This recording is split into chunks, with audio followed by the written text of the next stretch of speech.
everyone, welcome to part 1 in my beginner's knitting series. Today we'll be going over basically the first step in any knitting project, which is choosing your yarn and the knitting needles that you're going to use.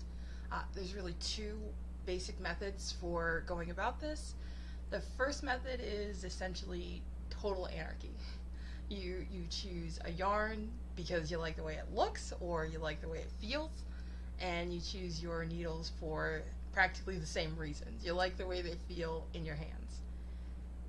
And that is fine. There is nothing wrong with this technique. This is actually the technique I used for maybe the first 6 years I was knitting. I made a lot of rectangles of various length that I can no longer in good conscience call scarves. But this was great. That was great for me getting started. So I was taught by an amateur knitter.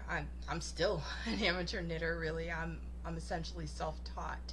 So getting started, just grabbing whatever I could find, was a great way for me to start to learn different techniques, just building muscle memory, just kind of figuring out how to use my needles to create something. So if that's where you want to be, if that's how you want to go about learning how to knit, then you are free to move on to the next video. Go ahead and grab some yarn, grab those needles you like, and just go to town. You are ready.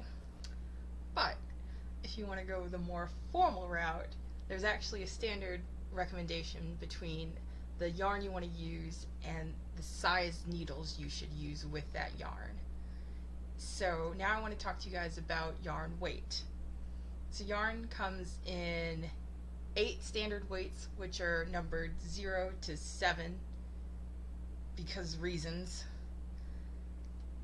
But this is essentially referring to the thickness of the strand. So you've got on this end a very thin strand, that's your lace strand, and it increases in thickness all the way up to jumbo. So with each of the different weights, we do have the recommendation for what size needles you should use. So that's here. Knitting needles, they come with a number similar to a shoe size, so it doesn't refer to the actual size of your foot. It's just the number we use to talk about the size of that shoe. So you'll either see the needle measurement given as the actual diameter of the needle, so that'll be a number in millimeters, but that is tied to the standard size. So now that we know about the pairing between your yarn weight and your needle size, you still have that decision of which comes first. Do you want to pick your needle size, something you like, just how it feels in your hand? Go ahead, that's great. But then you will have to, or you can choose to use, I should say, the recommended weight of yarn with that, or vice versa. You find the yarn you like, and then you go ahead and choose your needles based on those recommendations we talked about earlier. And that's pretty much all you need to get started.